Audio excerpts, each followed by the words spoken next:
Hands where I can see them." The harsh voice echoed through the dimly lit alley.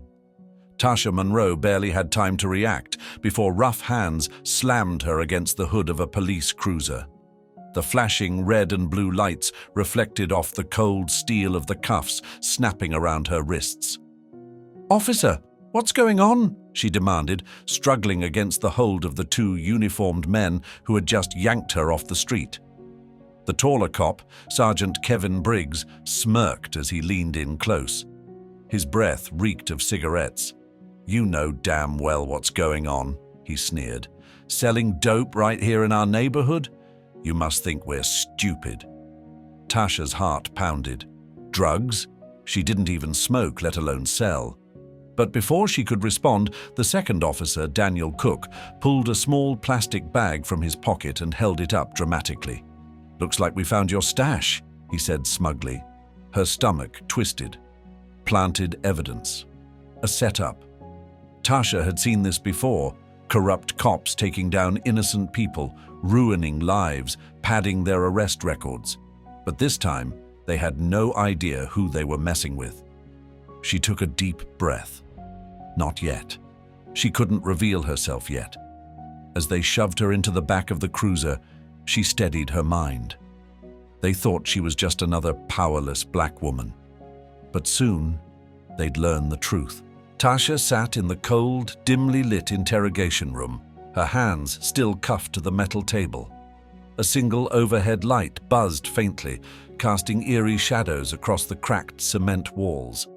She remained calm, her expression unreadable as Sergeant Briggs and Officer Cook paced in front of her like wolves circling their prey. Briggs tossed the plastic bag onto the table with a smirk. "You want to start talking now, or do we have to make this official?" Tasha lifted an eyebrow. "Official? You mean more official than planting drugs on an innocent woman?" Cook chuckled, shaking his head. "You're a real smart-ass, huh? That attitude ain't gonna help you when you're looking at 15 to 20 years. Tasha leaned forward, her voice steady. 15 to 20 years? For what exactly? Briggs slammed his hand on the table. For possession with intent to distribute. You were caught red-handed, sweetheart. Tasha exhaled through her nose. They were confident, too confident, because they'd done this before. She'd spent months investigating cases just like this. Low-income black residents framed by dirty cops, sent away without a second thought. Some had rap sheets fabricated by officers like Briggs and Cook. Some were pressured into false confessions. And now, they thought she was their next victim. Tasha let a slow smile spread across her lips. Well then, she said smoothly, I guess I'll see you in court. Briggs narrowed his eyes. Something in her voice unsettled him. But it was too late. They had already sealed their fate. As the interrogation room door slammed shut, Sergeant Briggs and Officer Cook stepped out into the hallway, leaving Tasha alone inside. Briggs ran a hand through his short-cropped hair, exhaling sharply. Something ain't right about this one, he muttered. Cook scoffed. Come on, Kev. Another mouthy one. Thinks she's smarter than us. We've handled plenty like her before. He wasn't wrong. For years they had run the same operation. They targeted black and Latino men and women in low-income neighborhoods, planting drugs, falsifying reports, and ensuring easy convictions. Their precinct turned a blind eye. It was just part of the game. Briggs shoved his hands in his pockets, pacing. She's too calm, Danny. Too damn confident. You saw how she looked at us like she knew something. Cook snorted. Yeah. You're getting paranoid, man. Look, we file the report, she goes to trial, she gets locked up. End of story. Briggs hesitated. End of story. That should have reassured him. But something about this woman made him nervous. Back inside the interrogation room, Tasha sat with her hands folded, staring at the one-way mirror. She knew they were watching. She also knew their entire operation was about to come crashing down. Because what these cops didn't realize, they had just framed a state-appointed undercover inspector investigating police corruption, and she had everything she needed to destroy them. Tasha's heart pounded, not with fear, but with calculated anticipation. She was no ordinary woman thrown into a wrongful arrest. She was an undercover state inspector assigned to expose corruption in this very precinct, and these fools had walked right into her trap. She leaned back, adjusting her posture to look just the right amount of helpless when the precinct's duty lawyer entered. "Miss Monroe," he greeted, sitting across from her, "I'm here to discuss your defense strategy." Tasha smiled faintly. "I won't be needing a defense." The lawyer frowned. "Excuse me?" She looked straight into his eyes. "I want my phone call, and I need you to record everything from this point forward." The lawyer hesitated, but something about her confidence made him comply. He pressed record on his phone and slid it discreetly under the table. Moments later, Briggs and Cook re-entered, their arrogance thick in the air. "You ready to confess?" Briggs sneered. Tasha tilted her head. "Actually, I'd like to make a confession." Cook smirked. "See, Kev? They always break." Tasha's smile widened. "I confess that you two are going to wish you'd never met me." She reached into her boot, where they had failed to check, and pulled out a hidden badge. Her voice dropped, steady and firm. "Tasha Monroe, State Inspector, Internal Affairs." Silence. The color drained from Briggs' face. Cook's cocky grin disappeared. Tasha leaned forward, tapping the table.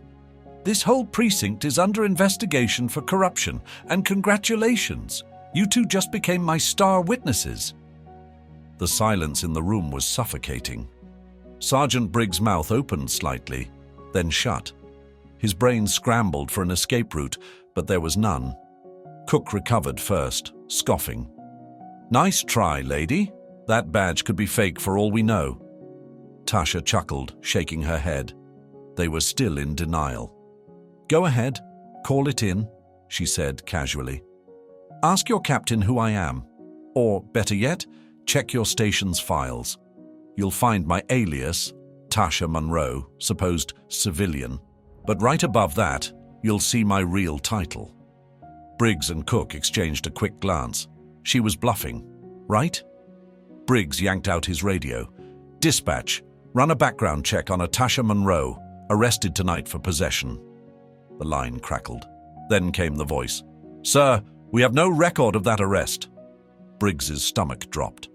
"Check under Internal Affairs." Silence. Then, "Sergeant, she's one of ours." Cook paled. His breath hitched. No, this is some kind of joke." Tasha leaned forward, her voice cool and lethal.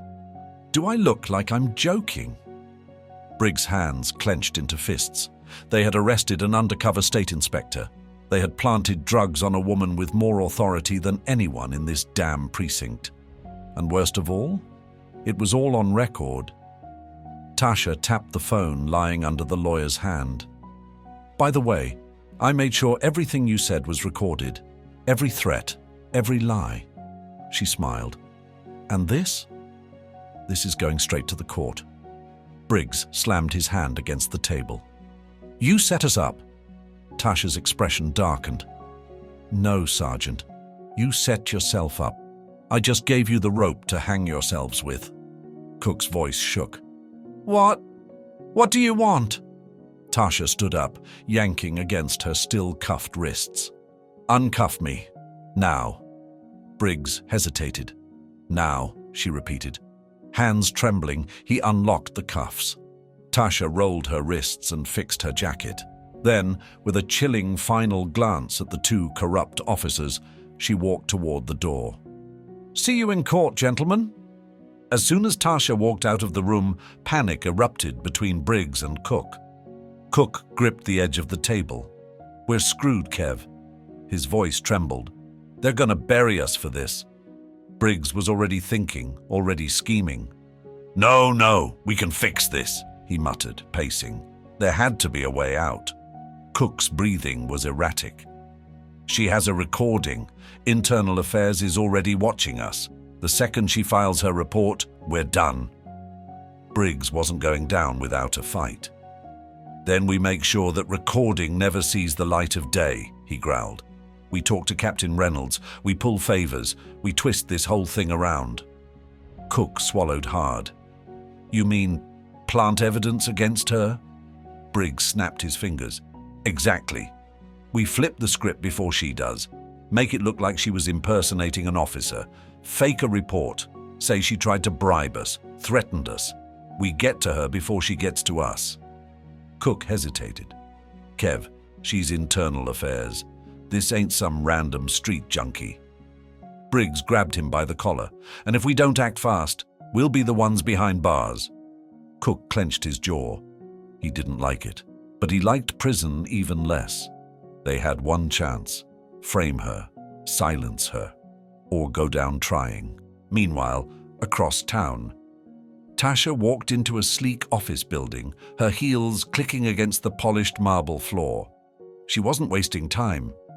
She pulled out her phone, dialed a number, and placed it on speaker. A deep voice answered. Agent Monroe, I assume it's urgent. Tasha's eyes flickered with determination. It's time to take them down. The courtroom was packed. Tasha sat at the front, flanked by her legal team, her demeanor calm, but her mind sharp. On the other side of the room, Sergeant Briggs and Officer Cook sat, looking out of place, their expressions betraying anxiety, despite their best efforts to appear confident.